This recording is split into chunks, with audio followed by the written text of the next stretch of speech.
And welcome into Miami. Game night in South Florida, FTX Arena. The Heat, the team with the second best record in the Eastern Conference, taking on a Denver Nuggets squad looking to get back on track. Center court here on NBA TV, and guess who's back, y'all? Nikola Jokic. He's missed the last 6 games, having a spectacular season. Has been dealing with a sprained right wrist. Was a game-time decision, and he's ready to rock and roll in tonight's showdown with the Miami Heat, the second and final meeting between these two teams. And we, of course, know the first meeting between these two teams back in Denver was very, very eventful. Getting ready for this ball game alongside the Hall of Famer, Grant Hill. This is Michael Grady here with you.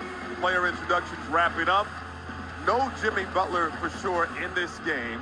Out with a tailbone contusion, but Grant, Jokic is back. Yeah, Jokic is back, and back at the right time of the season. Denver in a bit of a tailspin right now, needing him back, his presence. The reigning MVP does so much for this ball club as they start this 7-game road trip. No doubt about it. Now, when you talk about Miami and the season they've had so far, compared to what we saw a season ago, they were 7-13 after the first 20 games to start the year. Different story this time around with the 13-7 mark. Different. I mean, last year they got off to a slow start, maybe coming off that long run in the bubble, short layoff.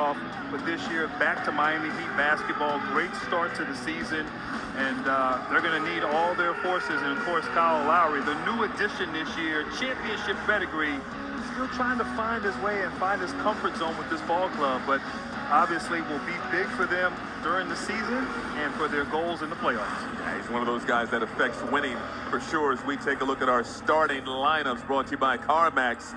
Starting to look a little bit more normal for the Denver Nuggets. Monte Morris, Will Barton in the backcourt, Aaron Gordon, Jeff Green the forwards, and Jokic back in the middle. As for the Miami Heat, again, no Jimmy Butler, tailbone contusion, took a fall against Chicago. No Tyler Hero either, so they won't have that scoring punch from off the bench. But it's Kyle Lowry, Duncan Robinson, Caleb Martin, P.J. Tucker, and Bam Adebayo. Looking forward to this one. I know a lot of folks had it circled, given the intensity that we saw in the first meeting between these two teams. Oh, no question. A lot of intensity out in the Mile High City, but obviously great that Joker is back. And his team, obviously, as I said, really struggled without him. He had his way in that first matchup, dominating on the interior. So we'll see if he can establish himself early for his ball club. He's one of those rare guys that impacts so many different things for their ball club. Leader in points, rebounds, assists, blocks, and steals. That's incredible when you think about what Jokic is doing for this ball club. He's kind of reinventing the center position with all that he does out there. Fun to watch. Just about ready to get underway. Kevin Cutler tosses it up.